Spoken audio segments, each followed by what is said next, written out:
Yeah, so initially this was gonna be like a whole video on Danganronpa 2, but then after 32 pages and voice recording an hour and a half of content, I realized I just made some dog shit. But there's still some parts of the game that I really have the urge to yap about. One of them being Chapter 3 in its entirety. This is probably my favorite chapter of the game, and god is there so much to talk about. So let's just get into it, I guess.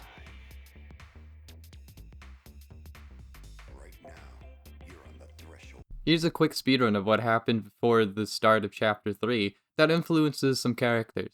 Peko Pekuyama killed Mahiru, whatever the fuck her last name is, for Fuyuhiko because she helped cover up the murder of his sister. Although that just pissed off Fuyuhiko since he actually sees Peko as a person rather than a tool. He's incredibly saddened after she is voted off and they are both swept into the execution where Peko is forced to fend off waves of Monokuma soldiers until she slashes Fuyuhiko, where then she is dogpiled by more Monokumas and she dies. This leaves the rest of the cast to watch in horror until they realize that, hey, this motherfucker alive. They then convince Monokuma to save him, and then they go on their merry way to the cottages. Oh yeah, and Hyoko, who was going to be framed for Mahiru's murder at the start of the case, is now sad about her friend's death, and is rightfully pissed at Fuyuhiko for having a part in it. I'm pretty sure that's it. Day 1 begins with us being like, damn, that happened yesterday, huh? And then we go into the restaurant like always to find a... The fuck is that? Yeah, never mind, it's just a shrine that Hyoko made for Mahiru. You see, this is supposed to show that Hyoko's a chud. After everyone sees it and rightfully wants to throw it out, we go to the third island. It's a rundown shitty hospital and nothing else to it, and they're doing surgery on an alien? I was gonna say, if you look really closely, there's some paranormal shit in here. But then I realized aliens are part of the paranormal, so like, it kinda undermines the fucking ghost hands on the fucking windows, huh?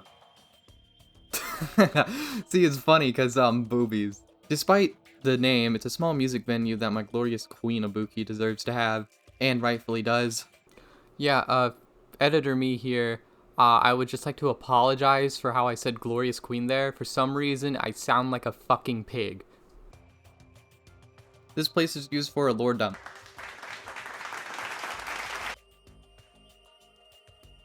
This place is so goofy. You get all your regular movie theater stuff, and then this piece of shit game somehow made its way into here.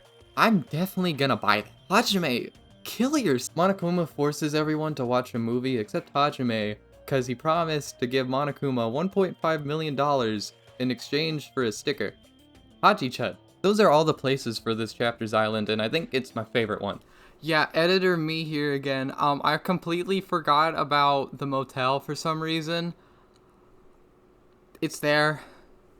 Even for being so vastly different from one another, each location just fits perfectly together. I think Hajime says it best. There's just a dangerous atmosphere to it. It begins the devolvement of the location you go to. It's not just another tropical island. There's brown dirt, darkened skies, and decaying buildings. Everything just feels off. And that's why it's awesome. I know, I'm really good at explaining shit, aren't I? Fuyuhiko is then found at the hospital and he kinda just orphans. Pro gamer tip, if you talk to Kazuichi after this scene with a specific item, you get to see Nekomaru giving Akane a back massage. And they make it seem like it's gonna be sex, but it isn't, because sex is funny. Day 2 is basically a free day, but god, does it have some cool character development. If you talk to Hyoko in the morning, you get a secret event where you're the cameraman while she and Ibuki and Chiaki have a little concert for those who died in the Killing Game so far. This moment is actually referenced in the anime a tiny bit, and everyone is passed out while they're still just jamming out, even if Chiaki is just holding a triangle. She is really proud of herself. Like, she takes this shit seriously. If you talk to Ibuki after talking to Yoko though, you get another event. You remind her of a boy band that she used to be enemies with in her previous band, which leads her to get an amazing idea to light some fireworks that night, because in one of their lyrics it talks about fireworks. God, she is so beautiful, just look at her having so much fun. Makes me want to write more fanfiction. This is the final normal day before the motive kicks in, so of course there's gonna be a fuck ton of shit happening. Ibuki breaks into her cabin in order for us to come to the restaurant immediately. Oh, Fuyuhiko's here. That's nice. I wonder how he's gonna be like after... Oh. So he stabs himself in front of everyone as a sign of forgiveness, especially towards Hiyoko. He makes it clear that he just wants to make amends and start over. Is it a bit insane? Yeah. But to him, giving a simple apology wouldn't do justice for causing the deaths of Mahiru and Pekka. And it does a damn good job in instantly making me like and trust him. I can finally talk about the best part of the game, let's fucking go. My wife comes into the cabin in order to say that there's a party being hosted tonight for Fuyuhiko's recovery. She definitely has zero involvement in anything related to this. You know, who could have guessed that it was Ibuki who hosted the party? This is the moment I fell in love with Ibuki, and I think everything she says just speaks for itself. My specialty is making beef stew! I may not look like it, but people tell me that I'm a nurturing type. So I'm gonna do my very best performance so I can make everyone feel better. I hope you're all pumped up! I'm not gonna go too deep into a character analysis yet, since I want to wait for 2x2 to come out to do a whole big thing. But just know there's a lot of things I could say about how I feel every time I watch this part. I love it. Ibuki does have a lot of moments in this chapter, and I'm glad. She makes every scene she's in as exciting as possible. She clearly wants everyone to cheer up, and hosting a party like this was supposed to do just that, with her own twist of being fucking stupid. But sadly, no one fucks with this except Hiyoko. Not to mention, it's also interrupted by Akane being a dick, which was foreshadowed because she was being weird, but still. So after being really secretive and not going to the party, she decides to fight Monokuma at the beach, which has been established to be not a good idea from the start, and in the first game, and in literally anything. So of course she ultimately fails and is blown up by a rocket. Just kidding, my goat tanks it like a boss, and he lives. A full fucking rocket, and Nekomaru lives. And then he's lifted off to be a robot. Overall, I think these are probably the best days in the game. They add just a lot of character development that's really amazing, and seeing everyone just interact is, well, why I love this game in general. Even with some exaggerations, every character feels real. Like I could actually see myself talking to them. And I don't mean like in a fanfiction way either. It kinda sucks that this is where we move on because there isn't any other part of the game where they kinda just have fun. Like give me an anime where they just fuck around and have fun, you know, kinda like the beginning of Despair arc, except there's no despair. That's all I want. Going into the next day, there's clearly something off about Ibuki, Nagito, and Akane. And turns out they're sick with the despair disease. It was spread around by small bugs on the island and acts similar to the flu, except with the twist of there being different symptoms. Despairing symptoms! Ibuki is really gullible, Nagito can only lie, and Akane is now a coward who sobs all the time. It's fairly simplistic, but God, is it such an interesting concept that they could have done a lot with.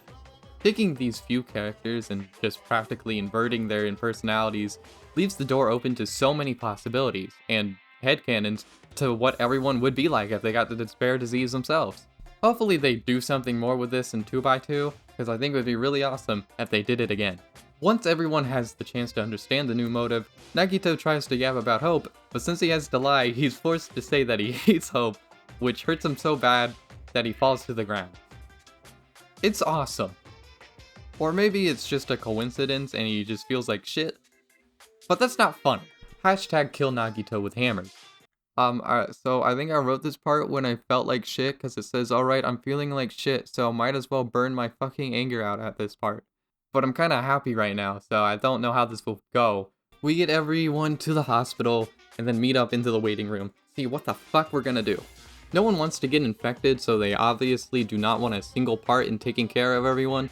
So they force Hajime and Makan, who have already touched someone, to be their caretakers, while the rest isolate in the motel.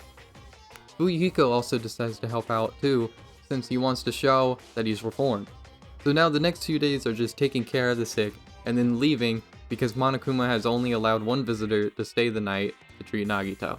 You do feel this sense of dread and anxiety through everything you do. I think this is one of the few times I felt my foot thump up and down as I wait to see what happens next. It helps that the 3 infected are so off. Ibuki is now this senseless being that attempts to act like her normal self, but it just comes off as really off-putting and creepy. Especially at the dead of night where you just find her staring at you in the hallway with no one else around. And then you realize that they're doing surgery on an alien right next to you, and then everything like goes away. Just like, oh, they're doing surgery on aliens. Nagito is in a terrible state. It all starts when he first collapsed, and it only goes down from there. He has to be treated constantly by Makan, even overnight. While Ibuki plays off your fear of just wondering what the fuck she's doing, Nagito makes you scared because you just wonder if he's gonna live or not. On the other hand, Akane is the only one I personally never felt worried about.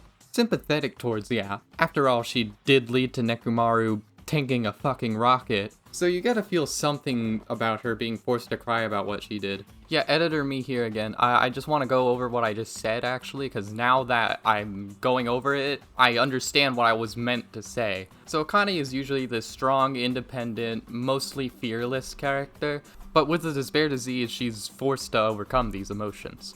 Something she probably hasn't done before. So I wish they kind of did more with this, you know, make the motive impact people other than the true victims or the culprit. That would be cool, but she kind of just cries.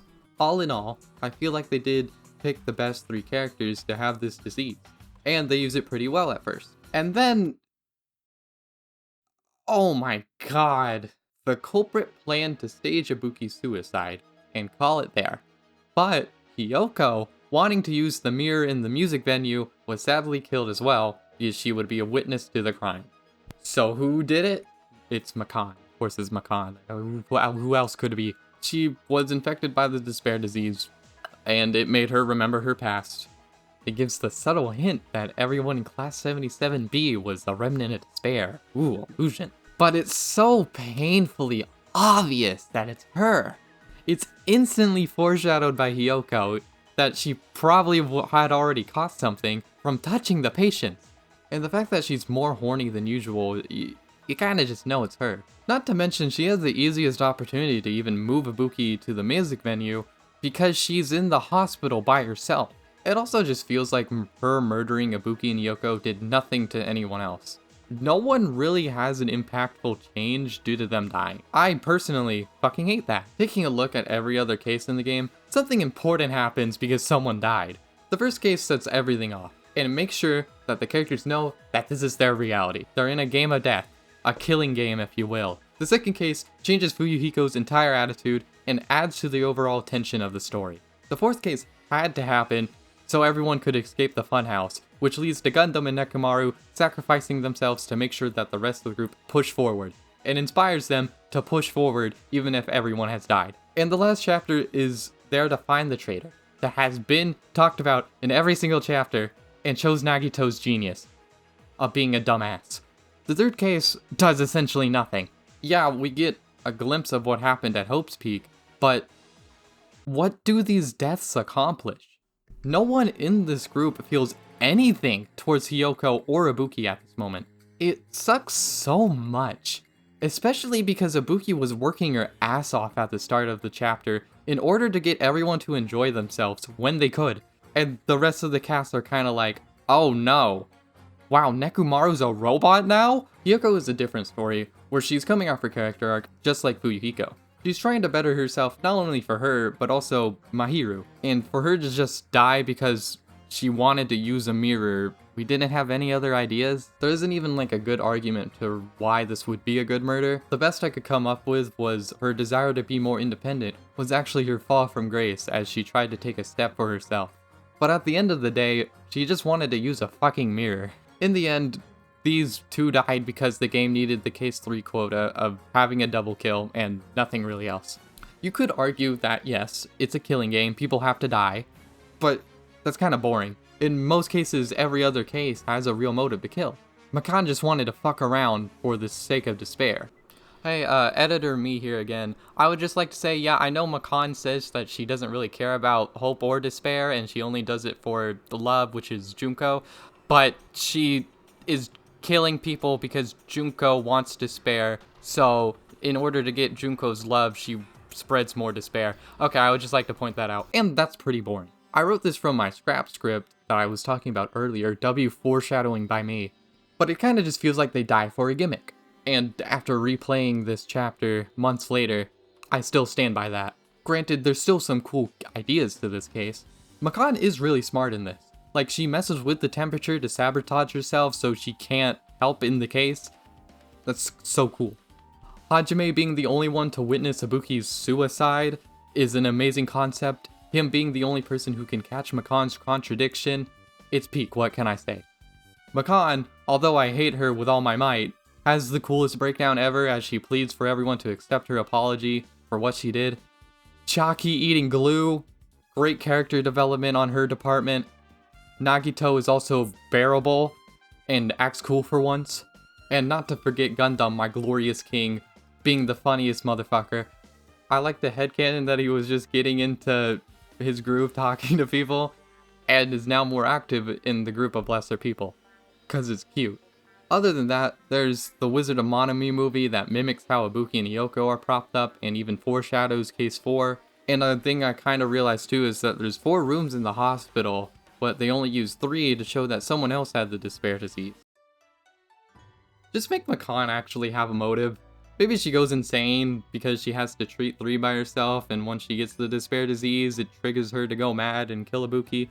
Have Ibuki's goal ability be used a bit more. It could be implied that she was told to come to the music venue with Makan, but make it so like she was manipulated to do something else. She could have killed Hyoko, or something like that, and have Hyoko be more important and not a throw-in death. Moreover, I have this like dumb alternate timeline where like instead of Makan being executed for this, Ibuki was kept alive and everyone was forced to vote her off and have to live with the fact that Makan is just an evil person now. This would change the whole story, yeah, so it wouldn't work, but it would be cool. I think it would be nice in 2x2 that they at least change some part of the story here. It's a remake after all, so they could do it, because right now there's a lot of wasted potential in this case for what could have been the perfect chapter. Chapter 3 is a very strange part of the game for me. I love it, but there's so much more that it could have been. The character interactions are oh so goddamn beautiful to read, but goddamn does the case ruin. I hope I don't come off as nitpicky and shit, but this was my honest opinion of everything. I have thought about this chapter pathetically every day. I have always wanted to make something of a rant video, and hell, I even have like nearly 50 pages of fanfic of my OC and Danganronpa and how they were greatly impacted by this chapter and Ibuki's death. He's awesome, by the way. So, I hope you enjoyed this, and if you think I have some good passionate views on this, maybe I'll do something like this again. Now, excuse me, I gotta go rot in bed and ruin my relationships for no apparent reason.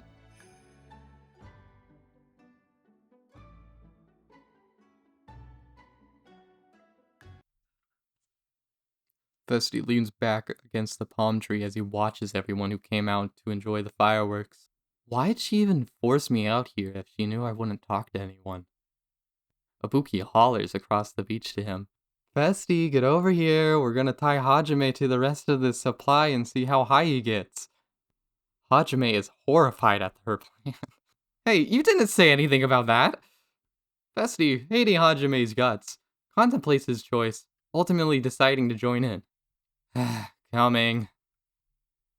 I need help.